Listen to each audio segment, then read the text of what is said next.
please remain seated as I read to you from chapter 3 of the Book of the Way. And it came to pass, after the breadth of the word was known, that the students desired to know the letters. For they said, If the vowel be the breadth of the word, what then giveth its shape? And the voice spake, saying, Behold the consonants, for they are the frame upon which speech is built. For it is written, The breath giveth life to the word, yet the consonant guideth its path. Some stand alone before the eye, and their sound is plain to the ear. This shall the student learn first, one by one, until their voice is known without confusion. But the matter endeth not here. For certain letters walk together, and their sound is changed when they are joined. For they are forms within the syllable that appear not as they seem, yet must be spoken rightly. Therefore the teaching shall come in two measures. First shall the student behold the letters that stand alone, and learn their sound with clarity. Then shall the student return to behold the letters that join together and the forms hidden within the syllable. That's the part we're actually covering today, by the way. For he who perceiveth these things shall read with confidence, and his speech shall not falter. Line by line, sound by sound, until the tongue groweth accustomed to the order of the language. Therefore, let the student take heed. You better be listening. Despise not the humble letter, for even the smallest sound shapeth the word. Thus it is written, and thus you shall learn. All right, divine reading aside, if this is your first time watching, welcome. My name's Kevin. You're watching the Way of Fluency. This is my humble abode. If you're watching this, I'm making the wild assumption that you're trying to learn Spanish. If not, it's been nice knowing you. Take care. Go watch something else. Last time we were talking about single letter consonants in the Spanish language. We covered 22 letters, and today is the continuation of that meeting. With that being said, go ahead and grab the handout for today's lesson. There is another handout. Yes, another one. If it's your first time watching, this is our third meeting, technically. So there are a couple of stuff you've missed. There is a playlist that has all the lessons in order. That way you can go back and see what we're doing, see if this is for you, and be up to date. So, like I said before, last time we were talking about single letter consonants, and the way we did this was quite simple. We mentioned the letter, we mentioned the example Spanish word that has the pronunciation of the letter, and then we kept doing that for all the letters. Our first letter consonant is the CH combination. The CH combination has the same sound as in the word cheetah. Okay, the English word cheetah, that ch sound, is the same in this one. Our example word is the word China, but China is the English pronunciation. In Spanish, we pronounce this China.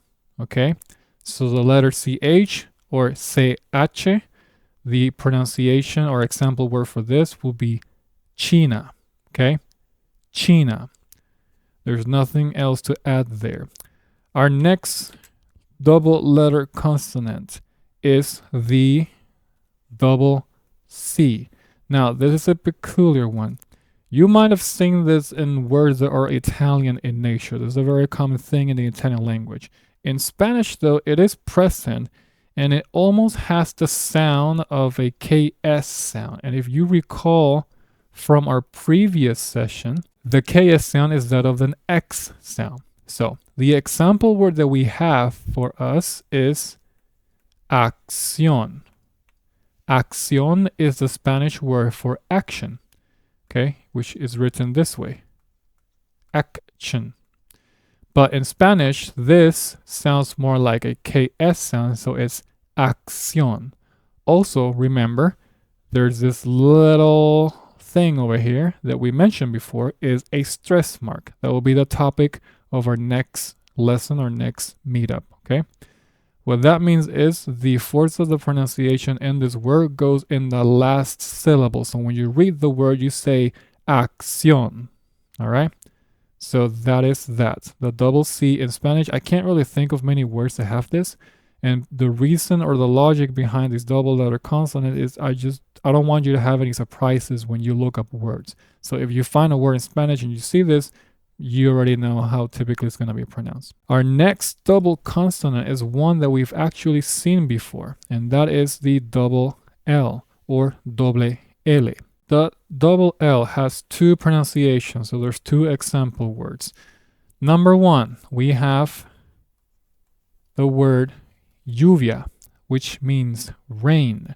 Now, this is similar to what you've seen before. We've said that the double L can have a J sound or Y sound, okay? Hard J, as in the word jeep, lluvia. So in this case, it does carry that sound. That is one of them. The other sound is found in the word Gabriela. And in this case, the double L operates like a normal L. It's just read like a single L. Gabriela. On the other hand, if it's on the word, at the beginning of the word, like in the word for rain, it is lluvia, or pronounced with a hard J. I don't think there's a generalized rule of thumb. I believe, for what I've seen and what I know of the Spanish language, being a native speaker myself, typically if you see the double L towards the middle / later end of the word, as in the word Gabriela, most likely than not, it might have an L pronunciation. On the contrary, if you see it at the beginning, such as in the word lluvia, most often than not, it will have a J pronunciation, a hard J pronunciation, like lluvia, okay? First one, lluvia. Second one, Gabriela. There's a generalized rule of thumb. It is not a guarantee, so please do not quote me. I do not take responsibility for failure to pronounce the letter correctly. Next up, we have the infamous R, or double R in Spanish. Now, if you watch my previous session, you'll know what I'm about to say. If you haven't, then shame on you, but I'm gonna say it anyways. In English, you have this and you have this, okay? Let me see if I can think of okay, caro would be the Spanish word for expensive, caro. The challenge that you have is, as a native English speaker, and I also have a challenge myself, is that the R in Spanish is rolled. You do a small flicker, if you will, of the tongue at the top side of your mouth, like in the roof of your mouth, kind of between your roof and the front teeth, something like that. The other half to that is, I am not able to teach this properly. The reason being, I have a medical condition where the frenulum of my tongue is very short, which means I can barely take my tongue out of my mouth. And it makes it really hard for me to sustain a rolled R like some of my other Spanish-speaking people can. I cannot, so it makes it hard for me to explain this sound, and ironically, it is this one sound that most students struggle with if they are native English speakers. So I do apologize for the double whammy.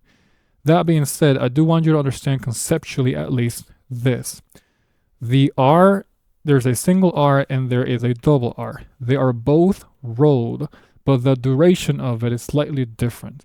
An example where I just gave is the word caro, which is the Spanish word for expensive. Now, here I can have the word for caro, okay? The word caro has the same rolled R, but if you pay close attention, you will hear a slight difference in the way the words are being said, okay? I'm going to first say the single R, followed by the double R. Single R. Caro, caro.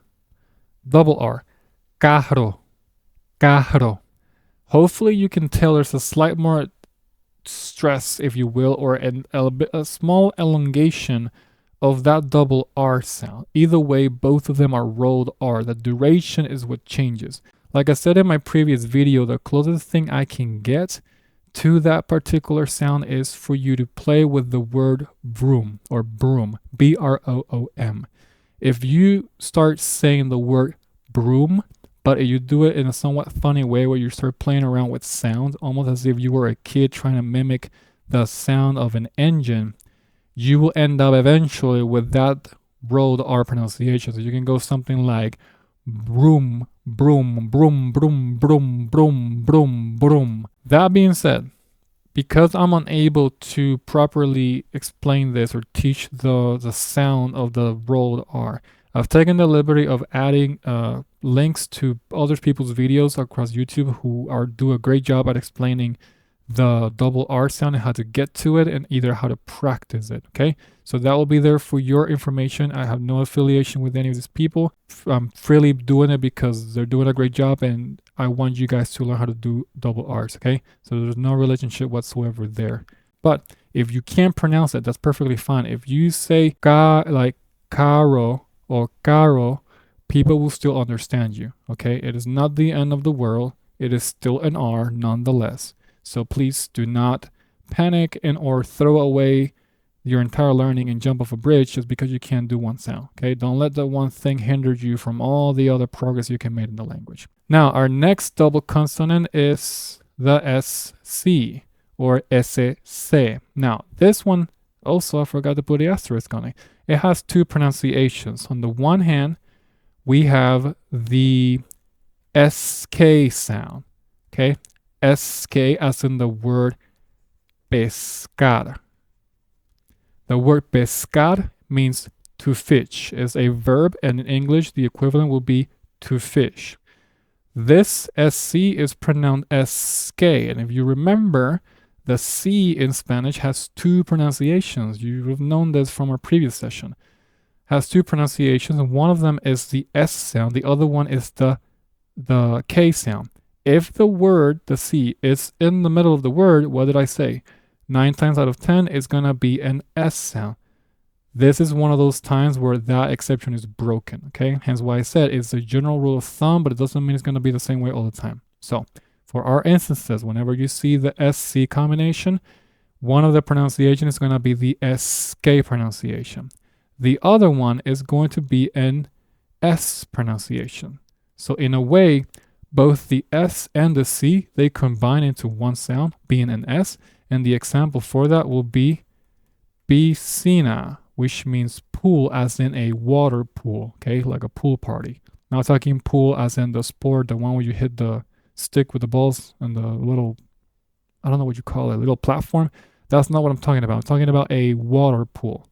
So piscina, this sounds like an S, this right here.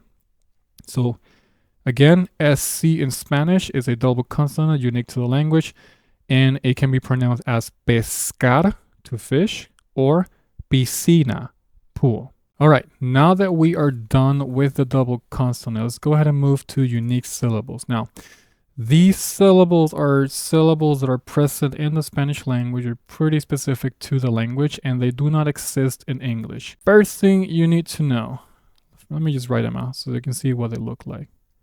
GUA, GUA, okay? Now, these are two of the syllables. The GUE combination is very peculiar in Spanish. The main thing you need to know, you're going to notice that with all of these syllables, they're kind of the same. There's just a slight difference. The first thing is those little two dots you see over here, these is called a diéresis. It's a very fancy Spanish word. I have no idea what this is called in English. I know it has a term and it's really hard to pronounce, but in Spanish, I know it as a diéresis. The only thing you need to know is the following. If you have a U with those two dots, it must be pronounced, okay? You have to say it.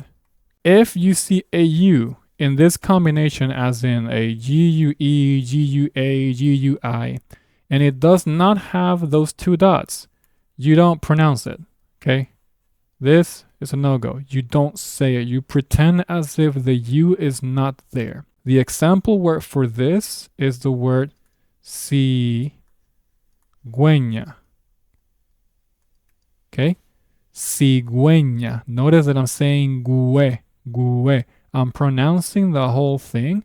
I'm pronouncing the G as a hard G, G. You will remember that from our previous session. And then in this case, because the two dots are there, you do pronounce the U followed by the E. So you say GUE, cigüeña. Cigüeña means stork in English, okay? I actually had to look this up because it's such a rare word. I didn't even know it. But once again, in this instance, you have the two dots, the diatheses, therefore you pronounce the U. Now on the other example, we have GUE without the two dots. In that case, you do not pronounce the U. The example we have here is guerra, guerra, okay? And this means war in Spanish. Now notice, guerra, ge. I did not say GUE, okay? In the first example, I said GUE because the two dots were there, and in this case, you pronounce the U. On the second example, it does not have the dots, therefore, you do not pronounce the U. It's almost as if you have G and E, or this kind of sound, ge, guerra. So our next pair is GUE, GUE. One has the dots, the other one does not. So the example word for the one with the two dots will be the word pinguino. Okay? Pinguino. Notice, by the way, this is penguin in English. Notice I said pingui, gui. Hard G followed by the U because the two dots are there, and followed by the Spanish I. Gui, pinguino. All right? Now, on the other hand, we have the GUI without the dots. The example word for that will be guillotina, which honestly is one of my favorite words in Spanish. It means guillotine, like, you know, the one that goes like and cuts your head off. This is what it means. Guillotina. Notice the pronunciation. Guillotina. I did not say GUI, okay? I said gi. If I were to transliterate it to English, it sounds something like this. Gi. Why? Because the two dots are not there. So I pretend that the U does not exist, and I go straight to the pronunciation of the Spanish I.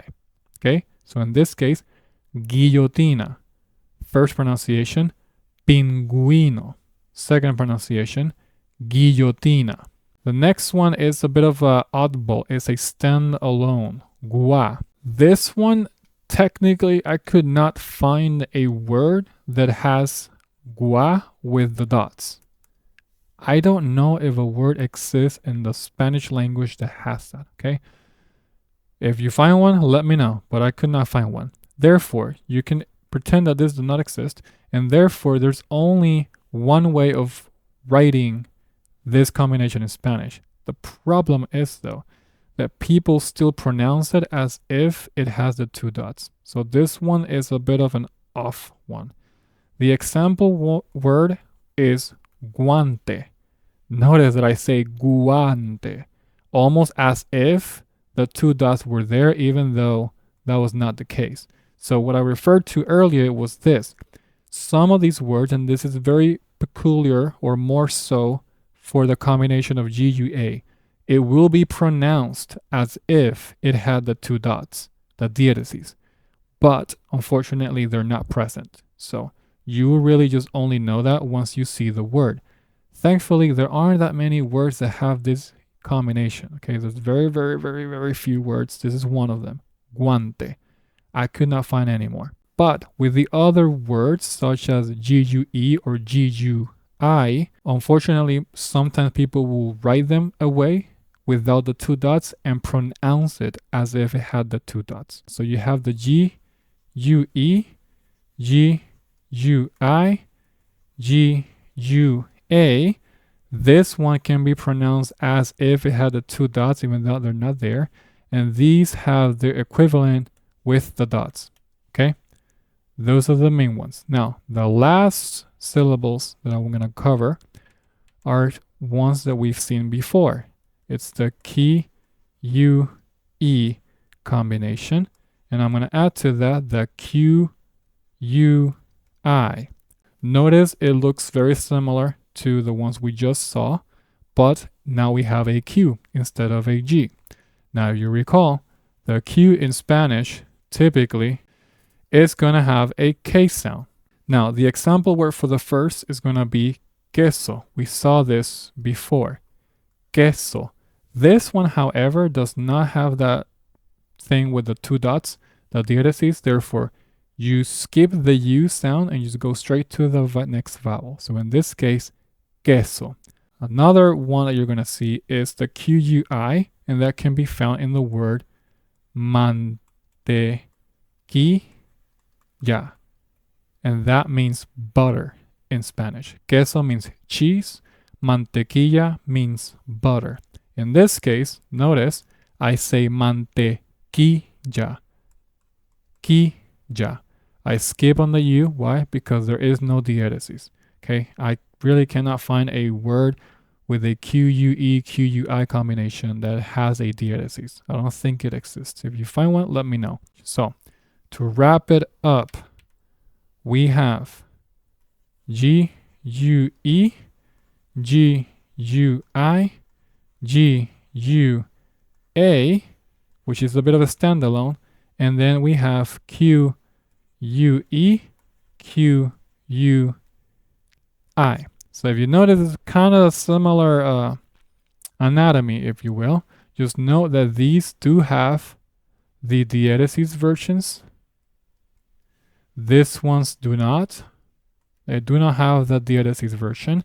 This one also does not have the diathesis, but it can be pronounced both ways. So you could say it GUA, or you can say it GA. Now that we're done with the double consonants and the unique syllables, let's go back and talk a little bit about the word syllabary. All right. So if you grab your handouts, you're going to notice the following. There's this table like this. The image is flipped, so just bear with me. On this hand, you're going to see the consonants. On this side, you're going to see the vowels, okay? Everything in between is a combination of those. Now, what you're going to notice is you're going to have the vowel written in Spanish followed by its pronunciation in English. So that pronunciation is using English phonetics. That way you can still practice the sounds even if you don't have any sound itself, okay? So basically you can use this however you want. I went ahead and did it with all the single letter consonants. So you have 22 pairs. Then I also did it with the double letter consonants. Yep, I did. So for example, let me give you an example here with a single letter consonant. Letter D, da, de, di, do, do. That's how you practice. If you grab a letter that has dual pronunciation, for example, the letter C, you can go letter C, ka, ke, ki, ko, ku. Now with the other pronunciation, sa, se, si, so, su. Let me give you another example. The SC sound has two pronunciations, so you can practice it like this. Ska, ske, ski, sko, sku. Or with the S pronunciation, sa, se, si, so, su. So in essence, you have to put everything together. You have to take into account the consonants that you have seen already. You have to take into account the vowels, and you have to take into account the different pronunciation for those unique vowels and or unique syllables. So everything comes together towards a final sound. You have practically a table with all the sounds you can possibly make in the language. And if you practice this consistently, you'll be on your way to speaking Spanish like a native, practically.